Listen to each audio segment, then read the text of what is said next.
Aquest és l'antic Hospital de Malgrat, un edifici on actualment i des de ja fa un grapat d'anys s'hi realitzen diferents serveis i activitats de la comunitat terapèutica del Maresme adreçades a les persones amb malalties mentals.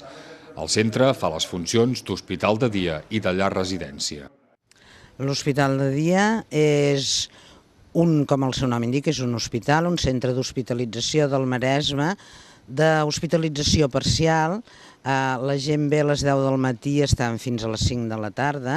Gent amb problemes psíquics més greus o no tan greus, però que necessiten una estada normalment curta, però que poden mantenir la seva vinculació dins de la societat, és a dir, família, poden mantenir, si tenen una feina fan una aturada però després poden reiniciar-la. Crec que és un sistema per millorar la salut mental en un moment de crisi que permet no desvincular-se i és molt important en aquest tipus de patologies. Bé, s'ha de dir que la malaltia mental és una malaltia, primer de tot, és a dir, que hi ha un tant per cent de població que la pateix, que hi ha malalties mentals que milloren molt amb tractament, el que no milloren tant és excloent-los i no voler-ne saber res. A través de tallers d'expressió, de dansa, de teatre i de música, els professionals del centre intenten fer sortir les angoixes i les pors més profundes de cadascú. Volen canalitzar les seves inquietuds de forma positiva. Creía en las personas y he dejado de creer. Creía en la justicia y he dejado de creer. Creía en la salud mental y como sanitario he dejado de creer. Lo único que sí que puedo decir es que gracias al hospital de día veo muchos cambios y mejorías en los compañeros y que los psicólogos y psiquiatras y asistentes están mucho por nosotros dentro del centro. Pero yo me pregunto en qué puedo seguir creyendo. Por último, quiero decir que por ahora creía en los colores, pero ahora solo conozco uno, el negro. Espero que dentro del hospital de día consiga ver un gran arcoíris algún día de estos, con todos sus colores. Muy bien. El taller está estructurado en dos partes fundamentales. Una tiene que ver con el desarrollo individual de la persona, poder pensar lo que le apetece, lo que quiere y sobre todo a medida que lo va desarrollando darse cuenta de las dificultades que hay entre el pasaje de lo mental a la práctica. Una cosa es lo que uno puede imaginar y otra es que al llevarlo a cabo surgen las dificultades, surgen los límites y cómo se puede ir aprendiendo a partir de esto.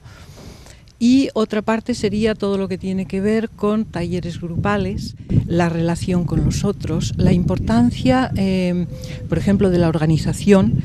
Intentamos tocar bastantes aspectos de lo que es la expresión, lo que es el compartir, lo que es la importancia del otro y la importancia de ir apoyándose en los otros y darse cuenta de esto. Al pis de dalt del mateix edifici hi ha l'espai destinat a la llar residència. És un lloc que està destinat a que les persones que pateixen un trastorn mental sever puguin tenir un lloc de vida, un lloc de rehabilitador, un lloc on puguin fer un tractament rehabilitador i bàsicament complir les funcions de vivenda. A més de la vivenda estan vinculats en el CCM de salut mental, amb la qual hi ha una continuïtat assistencial amb els equips que la tenen normalment, els psiquiatres. Després també tenen un programa rehabilitador que van durant el dia, centre de dia, arriben aquí i a partir d'aquí ja poden berenar, se'ls dona la medicació, sopen i a més a les tardes tenen un programa comunitari, és a dir, el que vol anar a la piscina va a la piscina, el que vol anar a la biblioteca va a la biblioteca, altres que fan activitats de gimnàstica o bé a l'associació de dones, és un programa rehabilitador comunitari. No no és finalista, la llar residència és per cobrir un període de temps, a partir de que milloren i el programa rehabilitador ha funcionat, poden accedir a pisos terapèutics, que també tenim 2 pisos terapèutics, o bé retornar a la família. Aquests serien els supòsits més ideal. Habitualment ho poden fer, però a vegades és un recurs que encara que no ens agradi, a vegades és finalista perquè n'hi ha que ja venen amb un procés molt de deterioro. Els pacients que hi ha en el perfil és que siguin de 18 a 65 anys, que tinguin que estiguin compensats, que no tinguin hàbits tòxics i en general són pacients que no donen cap problema amb l'ús social. Me gusta mucho porque son muy profesionales, yo no entiendo de psicología, pero más o menos sé la base de que es de apoyar, ayudar, aparte de tener un tratamiento farmacológico, y nos tratan muy bien, no nos podemos quejar. Me siento muy bien, muy halagada, porque muchas veces voy a la biblioteca, me quieren muchísimo, voy al Bohemi, bueno, que me refiero a que voy a sitios que la gente me atienden bien, no sé a los otros lo que le pasará, pero la mayoría me atienden bien. De cada 100 hay uno que me desprecie o me discrimine, pero por lo demás bien. Y cogemos el autobús cada día para ir a Molí de Puigverd, que es una zona donde hay toda la naturaleza y está al lado de Palafox, está cerquita.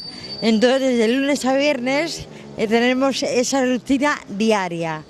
Hacemos terapias, hacemos psicoterapia, hacemos muchas cosas y costura también hacemos. De todo un poco, variado. El Molí d'en Puigverd és on la Maite i altres persones que viuen a la llar residència assagen amb l'orquestra de la Bona Sort.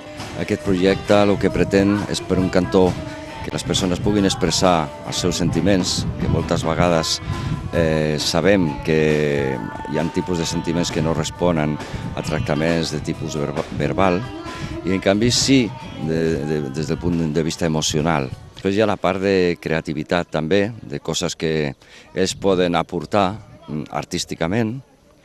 Per un altre cantó, el problema que tenen a vegades aquestes persones és que su estructura mental està desequilibrada. Llavors tot el que sigui aprendre estructures, recordar les lletres, inclús dominar els nervis que suposa actuar davant del públic, el que generen és un augment claríssim de l'estructura mental i, lògicament, de l'autoestima. I veuen que les persones, la gent, el públic, està amb ells, l'està aplaudint, està content, està emocionat, inclús per les seves pròpies famílies, que sempre pensen que tenen un fill que no saben què fer amb ell. Llevo más de 20 años trabajando en esto, que cada día que trabajo yo aprendo algo y lo que me llega es de una profundidad magnífica, que el dolor de la persona es algo que a la persona le hace profundizar a niveles diferentes y que a veces pensamos que el otro porque sufre es menos y sin embargo yo creo que el que sufre es más y sabe más. Al malalt mental falten moltes coses perquè estigui plenament integrat.